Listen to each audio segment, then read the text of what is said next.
So over the last couple of weeks, the hubbub surrounding Kevin Durant's trade request with the Brooklyn Nets began to temper out.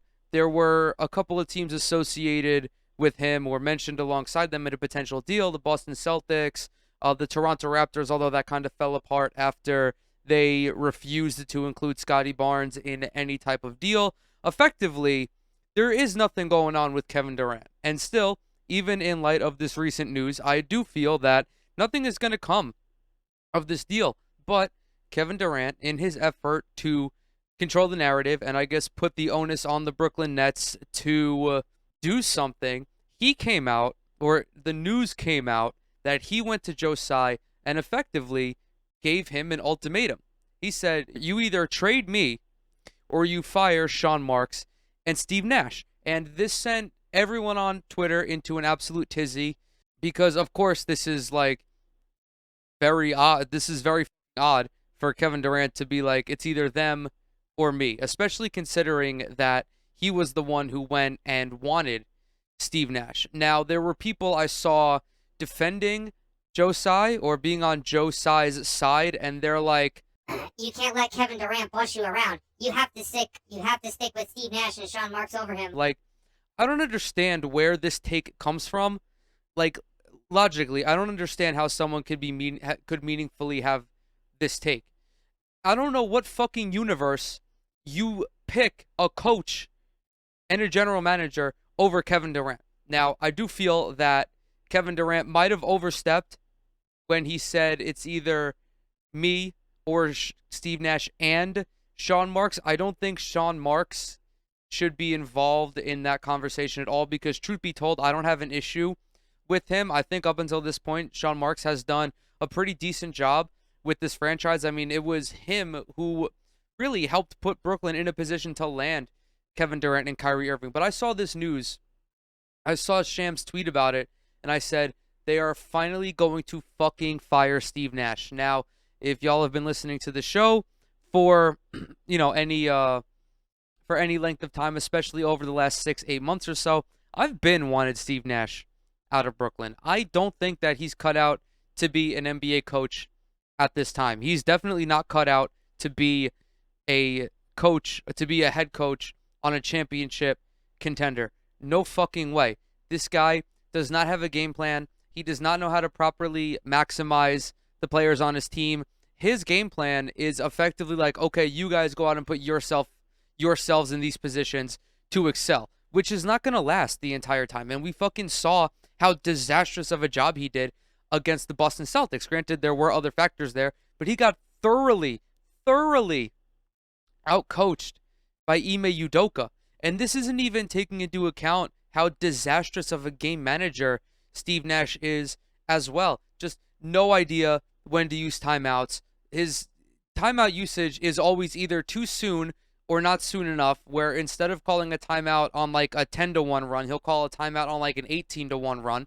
And it's like, you're not doing anything to stop them. You're not doing anything to stop the momentum. His rotations are disastrous. His seemingly negligent approach to being an NBA head coach, it doesn't work. And it's for these reasons that I feel Brooklyn should move on from Steve Nash. Not just because Kevin Durant said so, but now Kevin Durant, who made a disastrous decision to want Steve Nash, is, I think, recognizing the fault, or I think is recognizing that he's at fault for bringing on Steve Nash. And I think that him and Kai were a little bit more optimistic about Nash, just considering how great of a player he was in his day. But, it's very hard to be it's hard to be a good NBA head coach. And we're seeing that, especially with no prior experience beforehand. And it's not even like Steve Nash had, assistant coaching experience. This guy had no NBA coaching experience at all. He was at best, or he was the only job that he held prior to this in any sort of capacity with an NBA organization was he was like a special advisor or a consultant to the Golden State Warriors, which doesn't do shit in regards to being a coach. But I'm just going to go ahead. I'm going to breeze through this article real quick, maybe play a video for you guys, although my internet's been kind of dog shit lately. Wait, wait, wait, wait. Who the fuck is doing this? Who looked at this team and was like, "Oh yeah, no, this is a 40-win team." I don't understand how someone could come to that consensus or come to that decision to label the Nets as a 40-win team if they think that Kevin Durant and Kyrie Irving are going to be on the team, because that's simply not the case. I mean, this team this year was better than that, and they didn't have Kyrie for 65% of the season, and they missed 2-3 weeks of Kevin Durant. No, it was more than that. It was like a month. They missed a month of Kevin Durant in the middle of the season right after the All-Star break, and they also didn't have Joe Harris. So who is the towering intellectual that came to this conclusion? I need to know. But anyway, it just for the fucking sake of my internet, I'm just gonna read the article to you guys. Brooklyn Nets Governor Joe Tsai voiced his support Monday night for the front office and coaching staff after Kevin Durant told Tsai to choose between him and the team's GM and coach. Tsai and Durant recently met in London, and Durant reiterated his desire to be traded and suggested the franchise needed to choose between him and coach Steve Nash and general manager Sean Marks. Joe Tsai's tweet reads as follows, quote, "Our front office and coaching staff have my support. We will make decisions in the best interest of the Brooklyn Nets." Durant initially asked for a trade on July 30th, and he hasn't backed off of that request. At 33 years old, Durant has 4 years and $198 million left on his contract, which means Brooklyn can be patient in waiting out teams for the kind of return it believes will eventually emerge for a star player reaching the trade market in his prime. The meeting between Durant and Tsai was first reported by The Athletic, which also noted it occurred on the 1-year anniversary of Durant signing his extension. Durant, along with Kyrie and DeAndre Jordan, joined the Nets in the summer of 2019 after Marks and then coach Kenny Atkinson had helped lead the franchise out of the doldrums and to a surprising postseason berth. Since then, nothing has gone the way the Nets planned. Durant sat out the 2019-20 season while recovering from an Achilles tendon tear. Jordan was traded. Nash was hired to replace Atkinson. James Harden has come and gone, and Ben Simmons has yet to make his Nets debut. Irving, who played in 29 games last season after choosing not to get the COVID vaccine, has also pursued an exit from Brooklyn this offseason. He created a list of teams he would have liked the Nets to consider working with on a sign and trade, but when none materialized, he opted into the final year of his contract. The Nets could still trade him as an expiring, although Irving would have no formal voice in a potential landing spot and have until June 30th of next year to work out an extension before he becomes an unrestricted free agent. I don't think that Joe Tsai has any idea what he's doing. I'm gonna keep it a buck. And this isn't necessarily like, this isn't a new thing where owners just be tweeting. Like, they really have no idea what the fuck's going on. I think that Tsai, although he might be a basketball fan, I think that he views athletics as his next venture as a business person, because he's invested in the Brooklyn Nets, also in the New York Liberty, the WNBA team, and then also I think has dealings with a National Lacrosse League team deal. I think that he's trying to distance himself from his previous investments and just embark on this new business life, which I fucking despise these multi-billionaire owners who treat sports teams like they're a business. And I've talked ad nauseum about how that's just a fucking disastrous way to go about doing business. I think it's disastrous because it clouds your decision making, because you may think that you're doing what's best for the organization, but the conflict of interest is that you're trying to do what's best for the organization while also doing what's best for your bottom line. I don't care how many billionaire owners try to say otherwise. That is their primary focus. That's just my opinion. I feel that not many of them, if any of them, are actually invested in their teams. I mean, maybe a guy like Steve Ballmer, who's got more money than God, but again, he's also like not too involved in the decision makings of his team. And this is also a fucking stupid tweet to tweet out, because you're not showing your commitment to your star player. You are siding with the front office and the coach. If I were to do Joe Tsai's PR, I would not have taken his side in either regard. He says, maybe something along the lines of, amid the recent rumors surrounding Kevin Durant, I'm in constant communication with all three parties, and we will work together to find a deal that is in the best interest of the Brooklyn Nets. And this tweet that he issued is also contradictory, because what's in the best interest of the Brooklyn Nets? Keeping Kevin Durant. This is like that fucking poll that Chris Mannix did. I think it was Chris Mannix, where this was many years ago. The infamous poll where he's like, if you could have Brad Stevens or any NBA player for the next 5 years, who would you take? And the poll was like 80-20 the player, because no shit, dipshit, the player is going to have more impact on winning than the coach does. That's pretty obvious. But what's also obvious is that the Nets need a different coach. I don't care that Steve Nash got the short end of the stick. He came into this job. He could have turned it down. He could have said, I'm not ready to coach yet. Thank you for the offer. I'm flattered, but I'm not ready to be a coach yet. Instead, he was like, yeah, sure. Fuck it. I did also see this little paragraph that said it was Marks and Tsai who were coaxing Steve Nash to come out of retirement and coach. I don't necessarily know how true that is. You're foolish to think that KD and Kyrie were not consulted on this decision. The way the NBA works today is, regardless any major decision, you are going to take into account the opinions of your star players. It's just how it goes. And if not, there's going to be even more drama, because, again, the players are the ones who are responsible for winning the majority of the time. You're going to want their input on things that will potentially impact winning. The next obvious step in this question is, where does Brooklyn go from here? Because the relationship between Nash, Durant, and Marks is fractured. Very clearly so.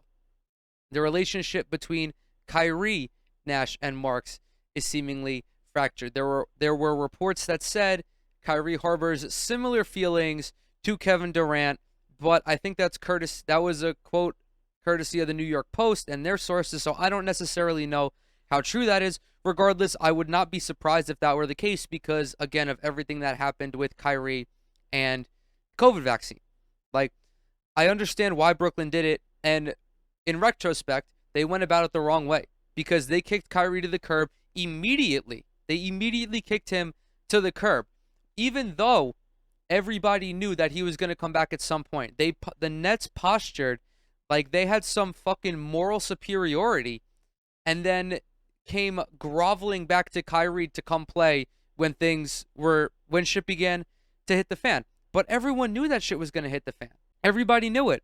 And I saw some members of Knicks Twitter. I don't even know if it was a member of Knicks Twitter, but they were just going through like all of the decisions that the Brooklyn Nets went through since Kevin Durant got there. And I'm not going to pull up this tweet for two reasons, because I don't have it. I don't remember who tweeted it. I don't recall where I saw it. I just remember seeing it. I also don't want to put this person on blast, because I simply don't want to. But they were talking about how KD, Kyrie comes, and they make the Nets sign DeAndre Jordan.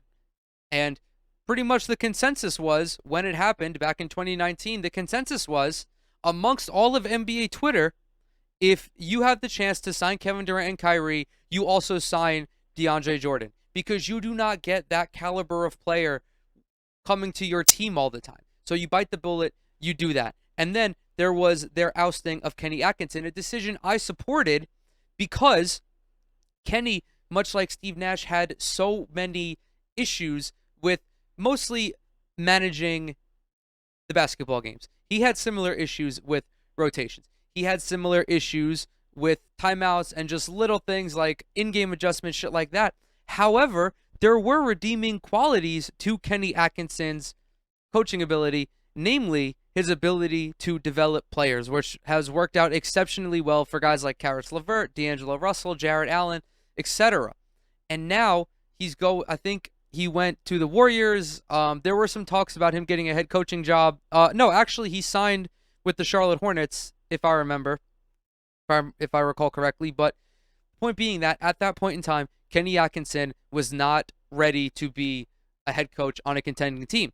And when the news cycle was coming out, when they were talking about, oh, Mark Jackson, Jeff Van Gundy, Steve Nash is thrown in there, Becky Hammond, Tyronn Lue. Of all these coaches, the ones that I liked the most were Becky Hammond and Tyronn Lue. Okay, Mark Jackson, not a good coach. Steve Nash, no previous coaching experience. Jeff Van Gundy could have maybe had the potential, but I don't know. He's been so far removed from coaching. I don't know what the transition would be like. I wanted Becky Hammond, straight up. Great coach, worked under Pop for many years. I think that she would have been a better option than Steve Nash. And then they started talking about trading for James Harden. And what really fucking bothers me about like this kind of discourse is that people just seemingly don't remember. They don't remember what the discourse was like at the time of the trade. Like, obviously, in retrospect, after seeing how his tenure turned out, yeah, maybe they shouldn't have traded for James Harden. But this team was trying to contend for a championship. And Harden, before his hamstring injury, was still an all-NBA caliber player. He wanted out of Houston as well. He wanted to go to a contender. Of course, it later came out that he never wanted to be with Brooklyn. He wanted to be with Philly the whole time. And then, like, he needs to be a little bit at fault as well for even entertaining Brooklyn if he knew he wasn't going to be there long term. Like, the whole purpose of this whole team was built around Kevin Durant and Kyrie Irving being healthy.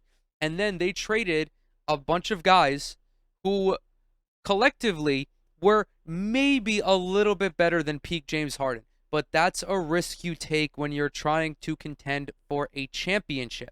And it's disingenuous to look at these moves without recognizing that they may not have been necessary, but they were certainly high-quality risks to take. Because you rebuild the team and you have KD, you have Kyrie, you have James Harden, you have Nick Claxton, you have Joe Harris before he gets hurt, you have Patty Mills, you have Bruce Brown. You see how well Kessler Edwards developed. Like, there's a portion of NBA Twitter who just wants to put all of the blame on Kevin Durant. And that's not the case. Okay? That's not the case. As far as I'm concerned, the only thing that I feel he fucked up with was caping for Steve Nash in the first place. And we don't even know how much of an impact that had on their decision to hire him. Because ultimately, the stars are not responsible for the actions of the front office. They can provide input, they can provide their opinion, but ultimately it's Sean Marks and possibly even Joe Tsai who are the ones executing these decisions. Again, if you're picking Steve Nash over Kevin Durant in this instance, you're just doing it to be spiteful. Like, keep it a buck with yourself. Own it. Own it. If you're a non-Nets fan who's picking Steve Nash over Kevin Durant, and I keep saying only Steve Nash because I don't think that Sean Marks deserves to be fired. And I think that's a compromise that KD will be willing to make if he is, if Sean Marks' previous history is, brought back into question. Like, does Sean Marks have some blemishes on his resume? 100%. But he has done some good things. Steve Nash is expendable for all